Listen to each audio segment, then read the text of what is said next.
Last ರೀಲಲ್ಲಿ pre workout ಏನ್ ತಗೋಬೇಕು ಹೇಳ್ದೆ. ಈ ರೀಲಲ್ಲಿ ಪೋಸ್ಟ್ ವರ್ಕೌಟ್ ಏನ್ ತಗೋಬೇಕು ಹೇಳ್ತೀನಿ, ಕೇಳಿಸ್ಕೊಳ್ರಿ. ಪೋಸ್ಟ್ ವರ್ಕೌಟ್ ಮೀಲ್ ಅನ್ನೋದು ತುಂಬಾ ಇಂಪಾರ್ಟೆಂಟ್ ಗೈಸ್. ಯಾಕಂದ್ರೆ ನಾವು ವರ್ಕೌಟ್ ಆದ ತಕ್ಷಣ ಮಸಲ್ಸ್ ಎಲ್ಲ ಬ್ರೇಕ್ ಆಗಿರ್ತದೆ. ಸೊ ಆ ಟೈಮಲ್ಲಿ ನಾವು ಪ್ರೋಟೀನ್ ಇಂಟೇಕ್ ಮಾಡಿದ್ರೆ ಮಸಿಲ್ ರಿಪೇರ್ ಆಗಿ ದೊಡ್ಡದಾಗ್ತದೆ. ಅವಾಗ ವರ್ಕೌಟ್ ಆಗಿದ ತಕ್ಷಣ 30 to 90 ಮಿನಿಟ್ಸ್ ಒಳಗಡೆ ಒಂದ್ ಮೀಲ್ ತಗೋಬೇಕು.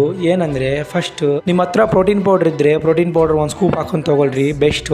ಇವಾಗ ನಾವು ಕೆಲವು ಮೀಲ್ಸ್ ಹೇಳ್ತೀನಿ, ಇಲ್ಲ ಅದ್ ತಗೊಳ್ರಿ. ಫಸ್ಟ್ ಮೀಲ್ ಏನಂದ್ರೆ eggs plus rice, second meal ಏನಂದ್ರೆ chicken plus rice, third meal ಏನಂದ್ರೆ ಮಿಲ್ಕ್ ಪ್ಲಸ್ ಬನಾನಾ ತಗೊಳ್ರಿ, ಫೋರ್ತ್ ಮೀಲ್ ಏನಂದ್ರೆ ಕರ್ಡ್ ಪ್ಲಸ್ ರೈಸ್ ತಗೊಳ್ರಿ. ನಾನಾದ್ರೆ ಪ್ರೀ ವರ್ಕೌಟ್ಗೂ ಕರ್ಡ್ ಪ್ಲಸ್ ರೈಸ್ ತಗೊಂತೀನಿ, ಪೋಸ್ಟ್ ವರ್ಕೌಟ್ಗೂ ಅದೇ ತಗೊಂತೀನಿ. ಇನ್ನು ವೆಜ್ ಅವ್ರಿಗೆ ಏನಾಯ್ತಂದ್ರೆ ಪನ್ನೀರ್ ಪ್ಲಸ್ ರೋಟಿ ತಗೋಬಹುದು, ಸೋಯಾ ಚಂಕ್ಸ್ ಪ್ಲಸ್ ರೋಟಿ ತಗೋಬಹುದು. ವರ್ಕೌಟ್ ಆಗಿದ ತಕ್ಷಣ ತಗೊಳ್ಳೋದು ಇಂಪಾರ್ಟೆಂಟ್ ಗೈಸ್. ಯಾಕಂದ್ರೆ ಮಸಿಲ್ ರಿಕವರಿ ಆಗ್ತದೆ ಆವಾಗಲೇ ನಾವು ಪ್ರೋಟೀನ್ ಇಂಟೇಕ್ ಮಾಡಿದ್ರೆ. ನೀರು ಕುಡಿಯೋದು ತುಂಬಾ ಇಂಪಾರ್ಟೆಂಟ್ ಗೈಸ್. ಯಾಕಂದ್ರೆ ನಾವು ಜಿಮ್ಗೆ ಹೋಗಿ ಡಿಹೈಡ್ರೇಟ್ ಆಗಿ ಬಿಟ್ಟಿರ್ತೀವಿ ಫುಲ್ಲು ವರ್ಕೌಟ್ ಮಾಡಿ. ಇವಾಗ ಹೈಡ್ರೇಷನ್ ಅನ್ನೋದು ತುಂಬಾ ಇಂಪಾರ್ಟೆಂಟ್. ಸೊ ಕೋಕೋನಟ್ ವಾಟರ್ ತಗೋಬಹುದು, ಎಲೆಕ್ಟ್ರೋಲೈಟ್ಸ್ ಇದ್ರೆ ಎಲೆಕ್ಟ್ರೋಲೈಟ್ಸ್ ತಗೋಬಹುದು, ಪ್ಲಸ್ ನಾರ್ಮಲ್ ವಾಟರ್ ತಗೋಬಹುದು ಅಂತ ಹೇಳ್ಕೊಂತ ಇರ್ತೀನಿ. ಈ ರೀಲ್ ಅರ್ಥ ಆಗಿಲ್ವಾ? ಇನ್ನೊಂದ್ಸತಿ ಹೇಳ್ತೀನಿ, ಕೇಳಿಸ್ಕೊ.